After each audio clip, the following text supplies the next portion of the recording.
Good morning, everybody. Welcome back to another Breakfast Club ahead of a game week where we've got lots of double game week news. There's going to be a bit to talk about, but obviously there is still a game week 23 to handle before we even start worrying too much about double game week players and all that kind of stuff. And I'm joined by Ted again. How are you feeling today? I'm really excited. I think the double game week fever is gripping FPL, and lots of planning is going ahead. But we have a tricky game week 23 to deal with first, with lots of benching decisions. I've had an absolute. Honestly, I feel like every time me and you do a breakfast club, the night before I've stayed up looking at transfers so late. Like I was up again till like nearly 1 o'clock. Now, not all of that was FPL, but a lot of it was. And all I was deciding between was Pope and freaking Ben Mee. It's like absolutely ridiculous. I need a new hobby because yeah, this is getting a bit crazy, but we'll obviously come on to our transfers and stuff in a minute, as well as what we're doing this week, and probably do a brief look ahead to game week 24 as well, because you're quite well set up, and I sort of am, depending on injuries and stuff. So yeah, let's just jump into it. We'll bring up our captaincy as well is going to be key this week, I think, as well. We're going to talk about some of the fixtures too. So let's bring up your team first. So obviously last time we did a breakfast club, because we didn't do one on Tuesday because it was a midweek kickoff, but the last time we did it, you did that -8 for all the Everton players, took out Bamford and Rafinha. We were just chatting about it then before we came on, which I'm assuming you do regret a little bit now. Oh yeah, it's going to go down as probably one of the worst set of transfers this season for me. I think it just makes it really bad that I've transferred out Bamford and Rafinha when they're on fire at the moment. So that was not a good move, even though Calvert-Lewin and Digne returned last game week. And I'm set up for the double game week 24 Yeah, with triple Everton, but Everton really haven't shown signs of massive recuperation. So I'm not overly enamoured with those transfers, and I am benching them all this week against a strong Man United side. Not sure they're going to get much from that game. So I mean, Calvert-Lewin versus maybe the likes of Cancelo and Gundogan is a tricky one, but I think Liverpool probably concede in that game. So yeah, it's tricky benching decisions. Like I think there's a lot of form versus fixtures, playing like the Kufals and the Dallases of this world, where they've got good fixtures at the back.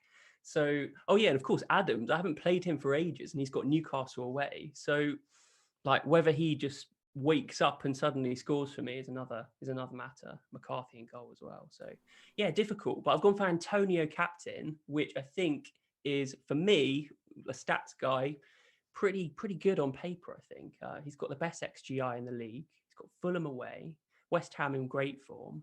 Obviously, the other option is Son, and I know a lot of people are going for Son, but it's a bit of a toss-up. Son's got the better fixture, so it's interesting, really interesting.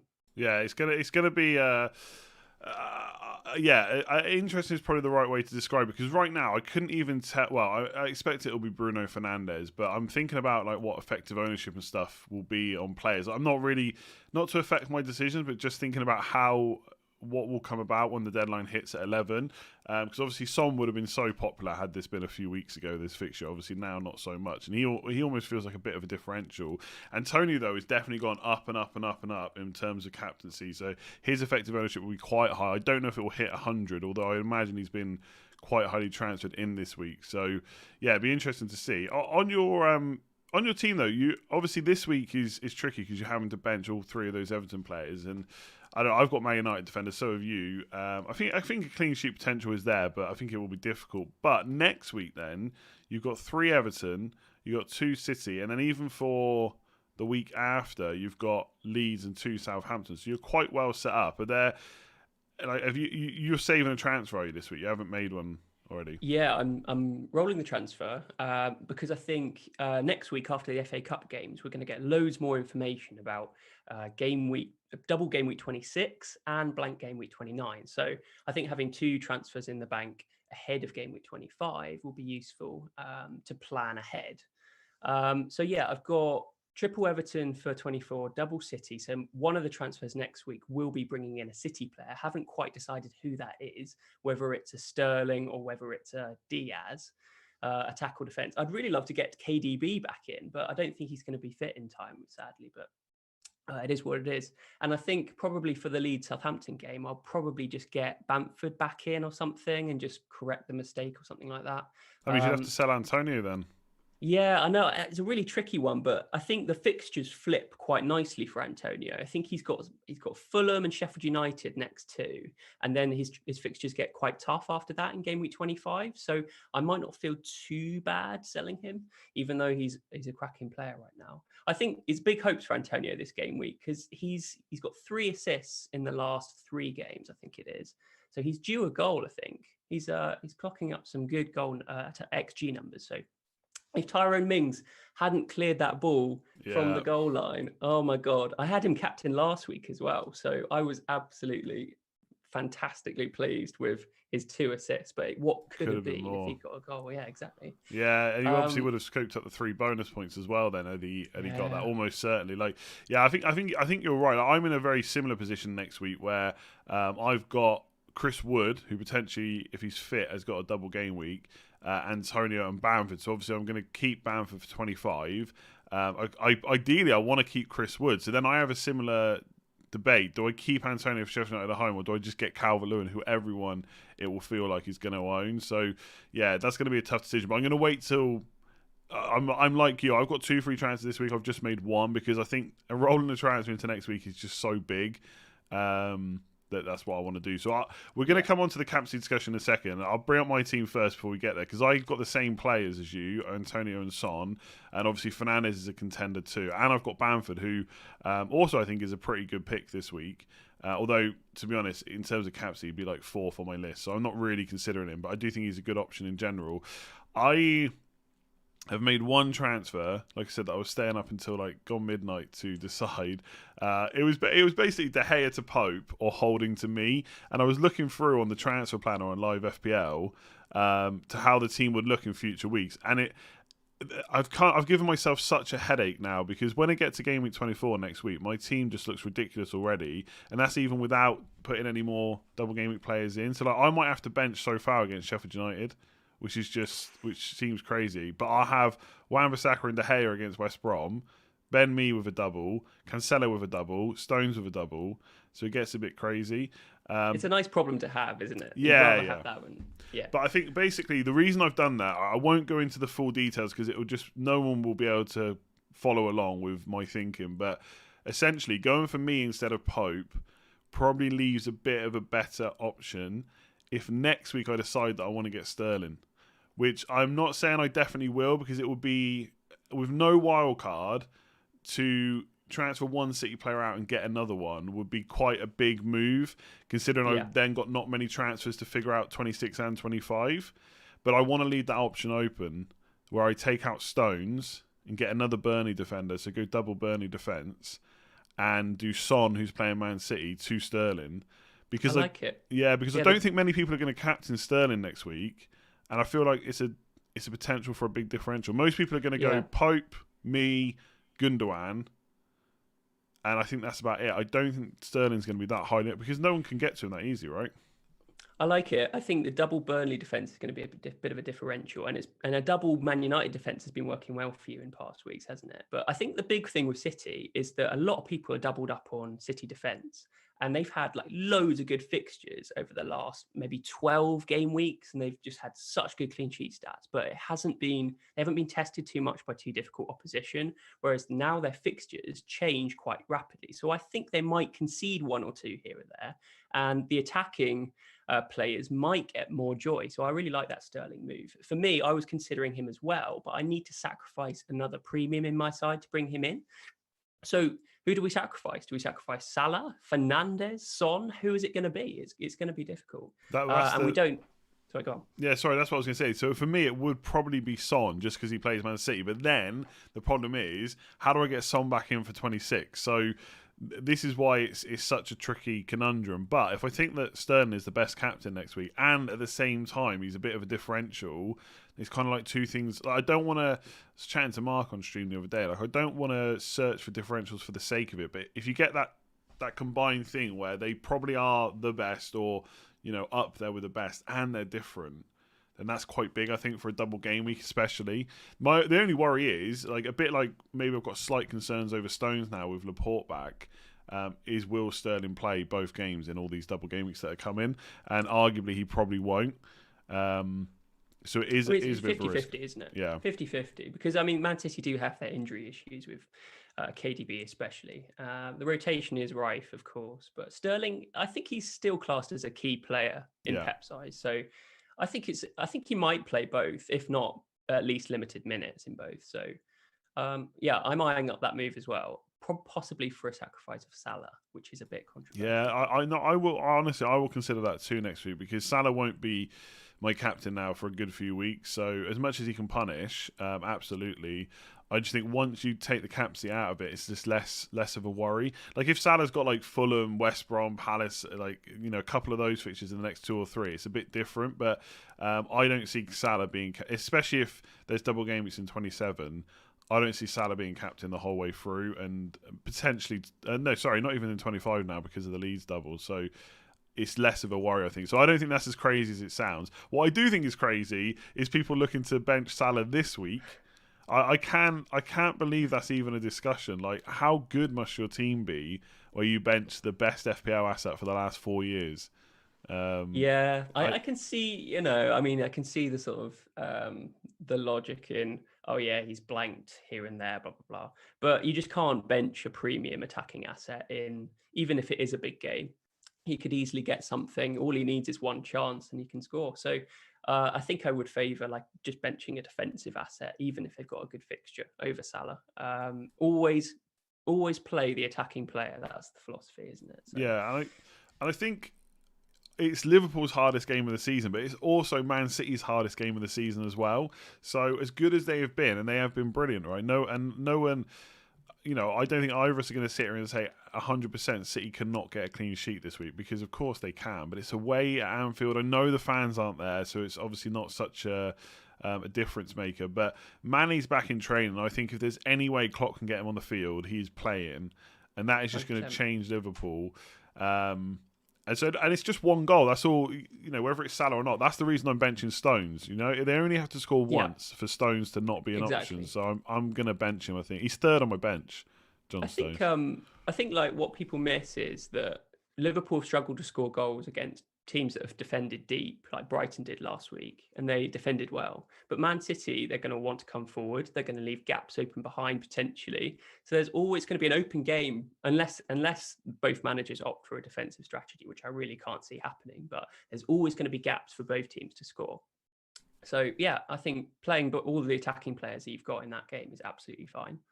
Yeah, I'm definitely playing good on it. I mean, my team's a bit different. I don't have that. Like some people have got 8 really good attackers, which potentially I do next week. But this week, Chris Wood is almost certainly out, I would say, with his hamstring issue. So I'm going to wait and see if he plays there or in the FA Cup before I worry about 24. So I don't really have a difficult decision. But I've seen some people talking about playing their City defenders over Salah. I just think that for me, right, it's not that it's a crazy decision because of how City have played. It's just I don't think there's enough upside there.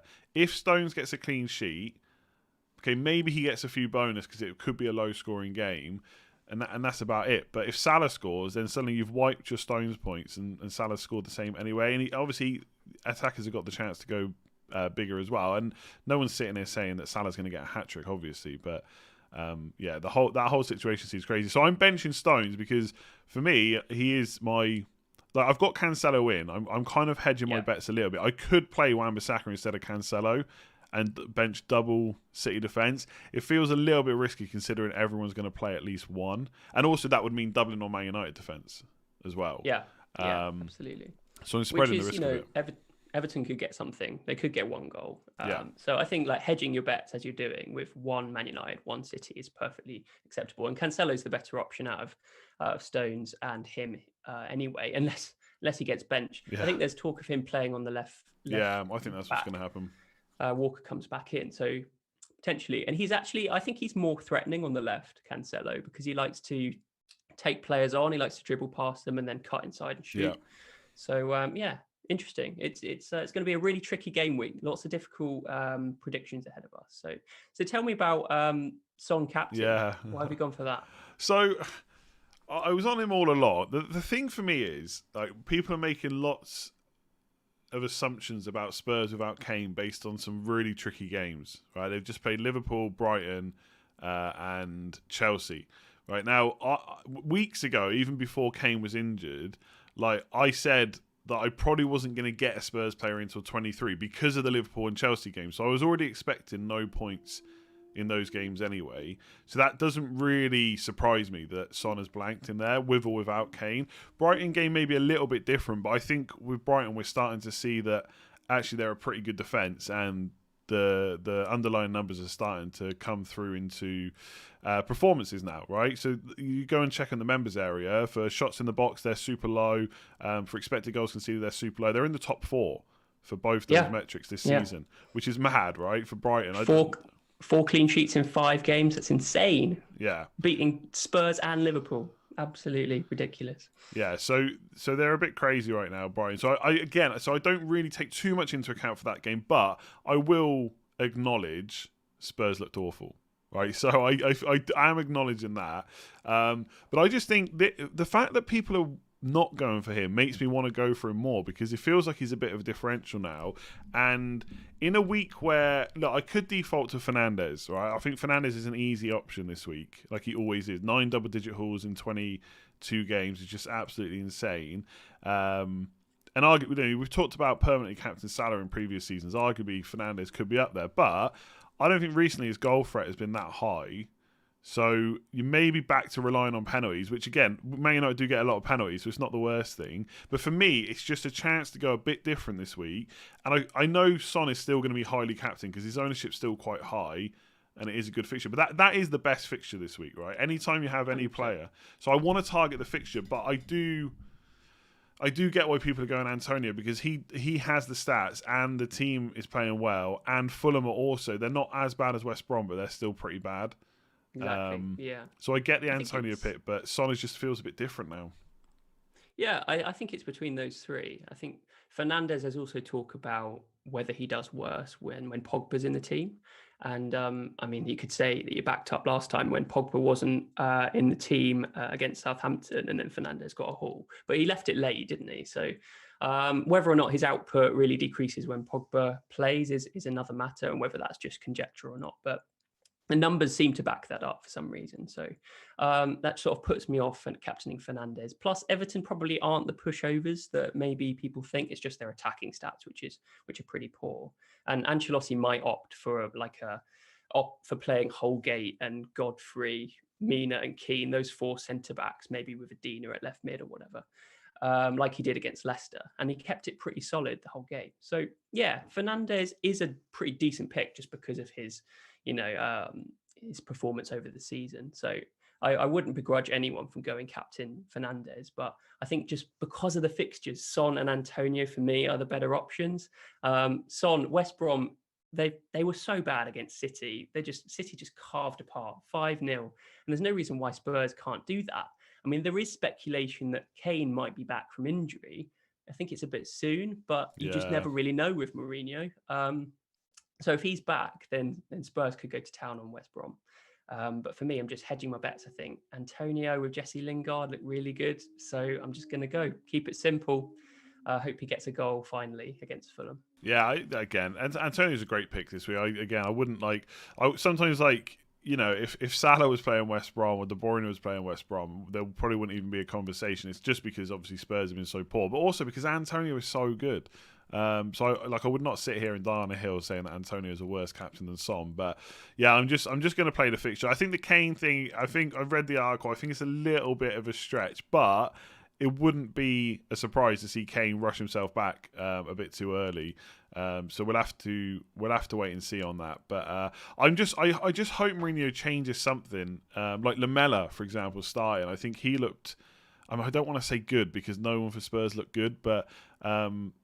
I don't know. He wanted to play. He wanted to get on the ball. He wanted to make stuff happen when he came on. I think he just kind of deserves a start. How that fits the rest of the team, I don't know. But yeah, it's a bit of a worry. It is a bit of a worry. But I just think the fixture is so good, it's worth the risk. Obviously, the only concern is City carved them apart, but City are playing amazing right now. And in a lot of the reverse fixtures against the big teams, West Brom just defended deep. They didn't really come out and play against Liverpool for a bit in the second half. They did nick the 1-1, of course. They could frustrate Spurs, and if they do try and frustrate Spurs, who is going to open them up? And Ndombele would have to have a pretty good game, I think. to do that. Yeah. So yeah, it's He tough. could step into the creation shoes, couldn't he? He could be the guy that passes the ball to Son. But like West Brom haven't been doing badly with scoring goals recently. I think they've got 7 in their last 6, which is much more than they've had in like the rest of the season over a 6-game week period. So they could easily, if Spurs could sit back and let West Brom have the ball and then counter-attack, there's perfectly acceptable to maybe think that. So Son could have some joy against maybe a higher back line. We'll see. Because both teams like to sit back. So I really don't know what's going to happen. God, it It's could be an awful game, couldn't it, if they both Yeah, just really sit good. back? Oh my really God. good. And the worst thing is, right, you know, last time we were on, we were talking about the time games are on. I was saying I don't pay attention to it, right? And I don't. I've made the decisions and then had a look at it. And I see that Son is the first game on Sunday. So one, might be a little bit hungover. And 2, having to watch Son, which could be a nightmare. And 2, Antonio and Fernandes would have already played.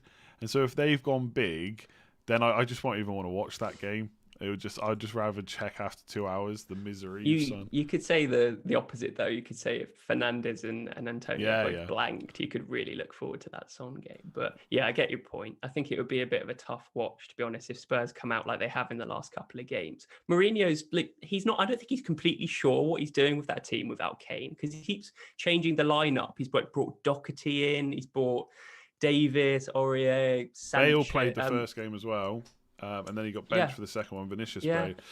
Yeah, I think the problem was that Vinicius played, but they just kept the same styles. It's almost like, right, you're now playing as Kane, you've got to do everything, because that's the thing. It's all well and good playing on the counter, but who's playing that ball over the top for Son? So yeah, I'm not as happy as I would have been a few weeks ago captaining him, but I'm just going to target the fixture in a week where I think people are going to go a bit different. And look, if it backfires, I just hope that the ownership and the captaincy is spread around enough where it doesn't hurt me, because I own all the other captaincy options, so I don't think I can be punished too badly. But yeah, exactly. I really love a game week where the captaincy spread so much, because if someone goes big and they're heavily owned, then it really punishes you. So you can actually root for your captain in game weeks like this, which I really like. Because the next few weeks, like, it's all well and good having double game week captains, but you know, next week is probably going to be Gundogan and Sterling, the top 2. In game week 25, it's going to be Bamford, Rafinha. So as nice as it is doing that, you get a very high captain, and you know, you maybe don't gain as many points. So yeah, it'd be interesting to see. Let's move on from my team, because like I said, I've just made the one transfer holding to me, and I think next week 2 without a wild card is absolutely the correct play. Let's have a look at your fixtures image. So just to go on, you explain, just in case I get it wrong. Go on. It's just goal probability. Top right, we're expecting lots of goals from that team.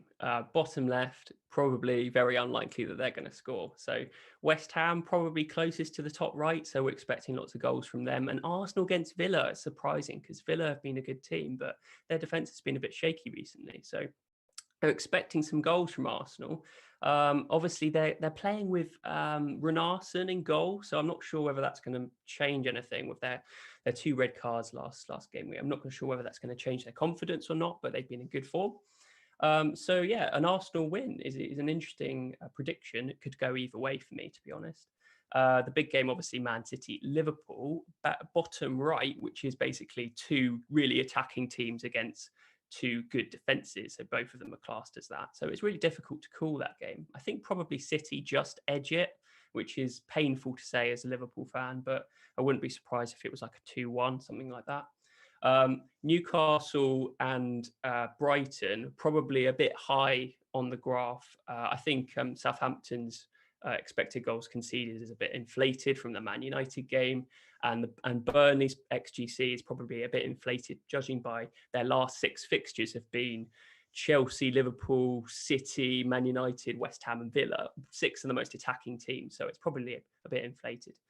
So yeah, it's an interesting game week. I think Man United, Brighton, West Ham keep clean sheets against Burnley, Everton and Fulham. So well, I mean, potentially, but it's it's interesting. Like Man U, yeah, they're sort of middling. They're like really good attacking stats, but Everton aren't too bad defensively. So I think like you're hedging your bets with your Everton, with your Man United defense. I think it's pretty likely that they're going to get a clean sheet, but Everton could get something. They could get I think James Rodriguez was on the bench in the last game, so he's almost certainly going to come in. So that, I don't know though. We played really well against them last night. I think they got the first goal, but then we won 3-1. I think they got the first goal. Did we get it? I can't remember. But I mean, the third goal was kind of a counter-attacking goal where Everton were chasing the game at that point. So the third goal maybe a little bit fortunate because of the circumstances, but I think we played all right. Yeah, the clean sheet. I am tempted just to play Wan-Bissaka because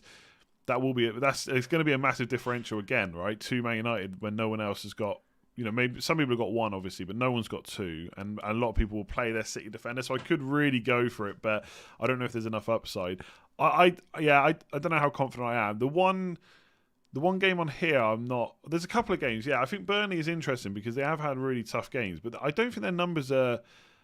It feels like their numbers aren't that good when I look at them for the season, for how good we think they are defensively. But then I still watch them and think the way they play, they're always going to get clean sheets still. So I agree with that game. And Brighton haven't scored a huge amount, have they? Exactly. Yeah, Burnley are like such a solid side. I think numbers can be misleading sometimes, and you just have to use your own experience, your own context to normalise it to a certain extent. I was looking at the Man City Liverpool numbers for the season, like per game average, and it's crazy. Like Liverpool's defence is so good, but City's defence is just that bit better this season. Like it's crazy good, the numbers. And then you look at the attacks, and I think Man City are just behind Liverpool. But again, it's so close that game's so hard to call. And we've seen it in the past where City have kind of destroyed Liverpool. They did that at the end of last season, although Liverpool had won the league at that point. So who knows what what they were thinking when they went into that game. And we've also seen Liverpool do really well against City, so I just don't know how to call that one. So it makes sense that it's over there. I think both teams score, and I agree. I'd say if I was going to have to say who's going to edge it, I think you have to say Man City, the way they're playing right now. Exactly.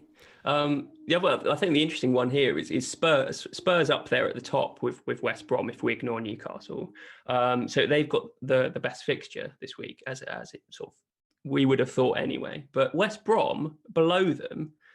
Spurs haven't been great defensively, so West Brom could get a goal in that game for 100%. And their attacking stats aren't too dissimilar. So it's going to be an interesting game, that one, I reckon.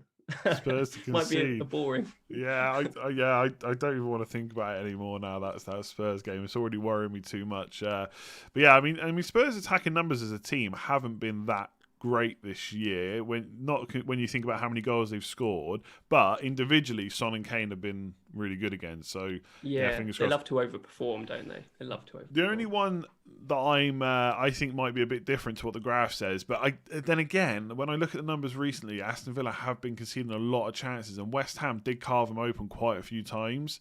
I just wonder how many times Martinez can keep bailing them out. I just wonder with Arsenal missing a couple of key players, and obviously numbers don't take that into account, that Villa will get the win in this one. It's perfectly possible. Yeah, but Arsenal attack has been better as well. So I think that's going to be a good game. I think that could be quite open because I don't think Arsenal are going to just sit back and defend. And I also like West Ham did really well against Villa. I said this a few times now, but they did double up on Grealish. I don't think Arsenal are going to deploy the same tactics. So Grealish is probably going to have more space in this one than he did against West Ham. So yeah, that's going to be an interesting one. Yeah, interesting game week. I think. Given how people are talking about benching Salah, benching Man City defenders, it's going to be. Hopefully it's an interesting one. I hope it's not one of those where there's not many points all around. And all these, because sometimes you spend all week making these decisions, and then it doesn't matter. Either they both blank or they both score the same points anyway. And you just think, why did I spend all that time talking about it?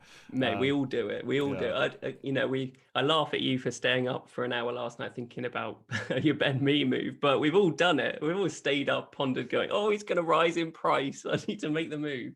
So yeah, it's all good. And he did rise in price, so I caught that price rise. It's now 5 million. One of the reasons I wanted to do it last night was actually because that Son and Stones move I talked about is very tight. But I've got 2 free transfers, so I could always make an additional one. But look, we'll see next week. There's going to be lots to talk about. Luckily, we do have a week between game weeks now, so there's a bit more time to kind of process everything, although we have to wait for the FA Cup games to finish to know who's going to be blanking in 29. So I think they'll probably be done by Wednesday. I don't think anyone's playing on Thursday, but I could be wrong. So obviously from then on we'll know. We'll be back next week with another Breakfast Club to kind of go through all that. I think there'll probably even be even more to talk about next week than there has been this week. So, yeah, I think we'll leave it there. Thanks for joining me again this morning. It's been great. Yeah, pleasure. Fingers crossed for a high-scoring game week.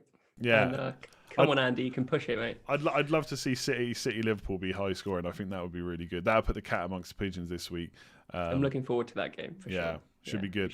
Because I think we haven't really gone into it too well. We have gone into it quite a bit, but obviously in terms of the league position, it would be massive if Liverpool could get a win there. But it would also be probably even bigger if City could get the win, because that would, for a lot of us, we would think that's probably game over at that point. But yeah, it's going to be a great game. So just a reminder, this is my team up on screen right now. I've done Holding to me. I've rolled the other transfers, so I'll have 2 next week. I'm captaining Salah. I don't think I'm going to switch from that now. I kind of. Sometimes you wake up and you're like, I shouldn't be doing. I'm quite calm about it now. I think decision made. I've thought about it enough. No need to change now. Love Antonio. Hope he scores a hat-trick. I've got him on my team. So as long as he's under 100% effective ownership, I'll be supporting him. And then Ted's team rolled a transfer. Triple Everton on the bench. Antonio captain, locked in. Any sway in there? Yeah, completely locked in. Okay, cool. And then, 2 free transfers. So we'll be back next week to talk about it some more. But obviously, we'll have content throughout the week. So if you have enjoyed it, please do hit subscribe and the like button if you have enjoyed it. Ted, thank you very much again for joining me today. Nice one. I'll see you soon. Yeah, we'll see you soon. Good luck, everyone. Come on, Son, captain on Sunday. Otherwise, good luck, and we'll talk to you again next week.